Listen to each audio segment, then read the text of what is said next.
What's the strongest thing? What's the most powerful thing in the universe? You. I want to talk about not forgetting in this era of calamity, of apocalypse, Armageddon scenarios, fear porn. The fear porn industry will be hitting. As you're on your spiritual awakening path, you're going to run across black ET agendas, the New World Order, the Illuminati, the Federal Reserve, the creature from Jekyll Island. All of this stuff, dark agendas behind the scenes, international bankers, depopulation of the earth, us being used, harvested for our energies, our soul energies, all this stuff. Now there's a temptation to be drawn into this fear porn industry, being stuck in it, reacting to it. All right? I want to remind us today that all that, true as it may be on different levels, you can get lost in it. And some of us are experiencing that. You get lost. The truth will set you free. But at first it will scare the living bejeebers out of you and make you pissed as hell. It will really, really piss you off. Remember that the strongest thing in the universe is us. A soul is the highest commodity in the universe. You are a soul. You sensing your inner body, your inner energetic system. What's the most powerful thing you can do to help defeat all these sinister conspiracy agendas inside black rooms, back rooms, CIA, Mossad, the Nazis that are still there, the horrible ET agendas, all this stuff? You can get lost in it. There's evidence for it. The Federal Reserve, the stealing, the manipulation by international bankers, trashing the dollar, getting one world government, microchip population, all that stuff is true. As true as anything else. It's all made up. It's all made up. Nikola Tesla said, you want to know the secrets of the universe? Know light, frequency, and vibration. Light, frequency, and vibration. This is a giant game of reality creation, of differing games going on. But remember, for those of you that want to, this is obviously for those that want this, that we are the most powerful thing in the universe. We are children of the Most High. We are made as pieces of Source, pieces of God, in God's image, if you will. Not the E.T., Jehovah, Anunnaki gods. No, I'm talking about the real Source now. The Source that sits at the center of the galaxy, in the center of the universe, that knows everything because it is every atom. Every piece of energy in the universe is part of this consciousness. To remember, the most powerful thing then we can do, we are pieces of that Source. Therefore, we have incredible power. We know that. Once you've made a decision in your life, a true decision, reality starts conforming to that. You know? Often we only do that in emergency situations. We emerge and see, I better do something about this. And then we can actually bend space and time and physical reality.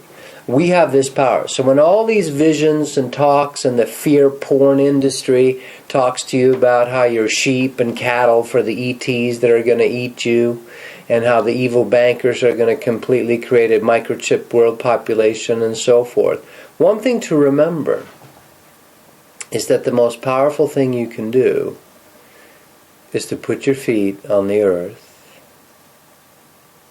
and feel her, is to put your heart connected to the universal heart, is to let Source God in spirit inspire you in your crown, is to feel your whole inner body and know that I and my Father, I and my Mother, I and the Source are one.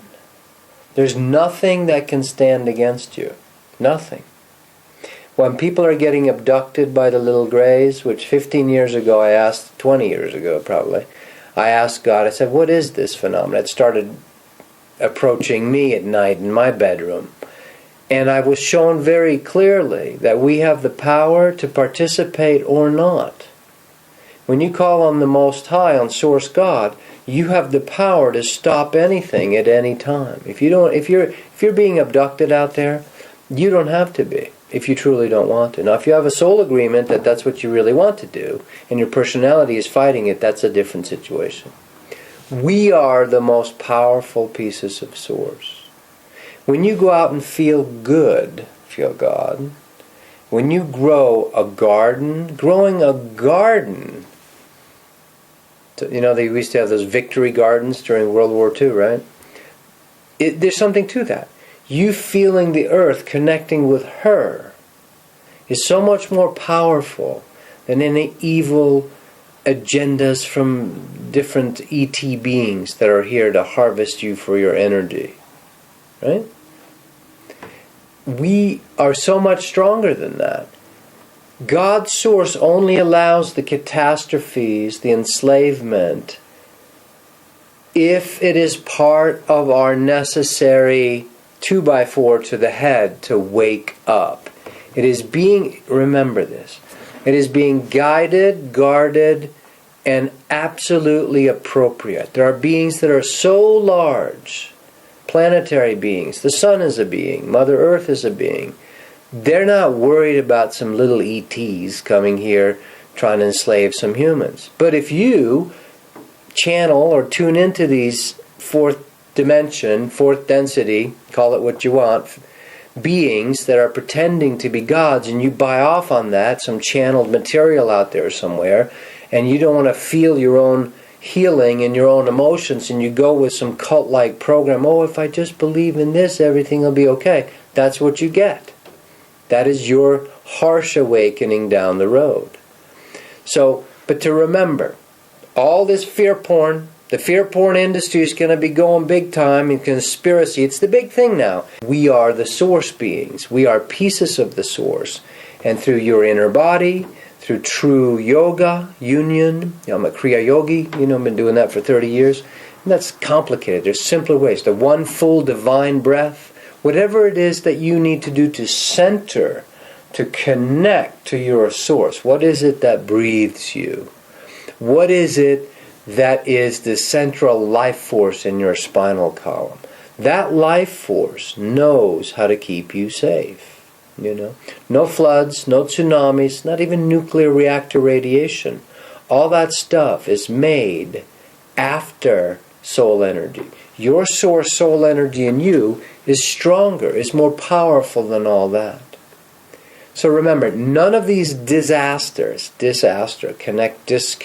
from the astral star worlds, none of the disasters could happen if they weren't allowed by a much larger Source consciousness, God, if you will. If God would not allow it, it wouldn't happen. It's there to wake us up, right? Harsh wake-up calls we're getting. But as soon as we realign with the gravitational electromagnetic fields, the aura, the Van Allen belts, the soul of Mother Earth, for instance, she aligns perfectly. We are the acupuncture needles of Mother Earth, us as our spinal columns. So I want to remind everybody, as all this conspiratorial, now if you have a job to expose it, that's different. But if it doesn't feel good to you, know that one of the best things you can do is to grow a garden, walk on the earth, play with your pet, raise your kids, feel love. When you're feeling loving and you're enjoying yourself, feeling good, feeling real as well. Sometimes that's crying, sometimes that's screaming with full outrage. Authenticity, getting real, not to be used as denial. Healing the emotional body is a whole nother topic. I'm going to have to do a bunch of videos on that. So remembering that when all this presents itself, there are huge beings, like our sun is a director being. He's a small God, if you will, compared to the central God. And these are source beings. It's not an ego at this point. It's not a human ego, so it's hard for us to imagine it. But they're in charge of the whole operation. So there's these terrible wake-up cataclysms, nuclear reactor, tidal waves, tsunamis. Maybe the New Madrid fault will go off in the middle of America. Maybe you will have a false disclosure project, some ETs landing, so forth. And there are some that are not healthy. If you learn to discern, to feel, we as the God humans have the power to know this is mimicry, this is not real source, no matter how good it looks. But if you've been disconnected and you're willing to sell out, if you're not willing to recontact, to get center, to get source, to seek ye first, the kingdom of heaven is within us. It's all within us. If you do not want to get hooked up, if you don't want to do the yoga, basic techniques now, very simple techniques are available. The inner body awakening is the most powerful, direct experiential technique available on the planet, period. I know, that sounds very adamant, but it's very simple. One full divine breath. Learning just the one full divine breath. Very, very powerful. These are the things that will save our souls. Feeling Mother Earth, putting your feet in the grass, growing a garden, learning to get real with your feelings, learning to say, I need love and I want to give love, speaking your truth, being willing to see, being willing to be inspired. Nothing can stand against an illuminated, awakened human being. We are the combination of multiple genetics in this galaxy. We have the reptilian, the fish, the bird, the mammal, the human. All these genetics are combined on Earth. We are a storehouse, a pearl. Other beings, years ago I made a tape called The Gods Are Afraid of Being Human, when was shown how these other beings that masquerade as higher than us, and do a lot of the channeled material out there, by the way, are really afraid of incarnating, infleshating, actually coming down on Earth and taking up a physical body. So the experiment on Earth here is for humans to become divine. That's why the earlier examples, Joshua ben David, Jesus Christ, Krishna, Buddha, why these beings came early to crack open, make the model, Babaji, Yogananda. And now it's going to happen more and more with us, Eckhart, Byron Katie. There's going to be awakenings that occur, genuine awakenings. We're going to start popping like popcorn. Remember, when all the fear porn industry starts shoving all this fear at you about how horrible and evil and fallen and dark angels and ETs and evil Illuminati bankers and all this stuff, all that is null and void. The trump card is that you are a God being. You are a God being. With one full divine breath, and I have that teaching somewhere else, or it will be up, you can reconnect to the source within you when all this fear comes at you. So I want everyone to remember that. So, we are the God beings. Nothing can stand against us if we connect to God within us. If not, the wake-up calls come, the floods come, the suicide in your family, the horrible pharmaceutical industry, doctors, false religions, false ETs. All that stuff will come at you as part of the wake-up. So, remember, nothing can prevail against you when you are an aligned God being. All right.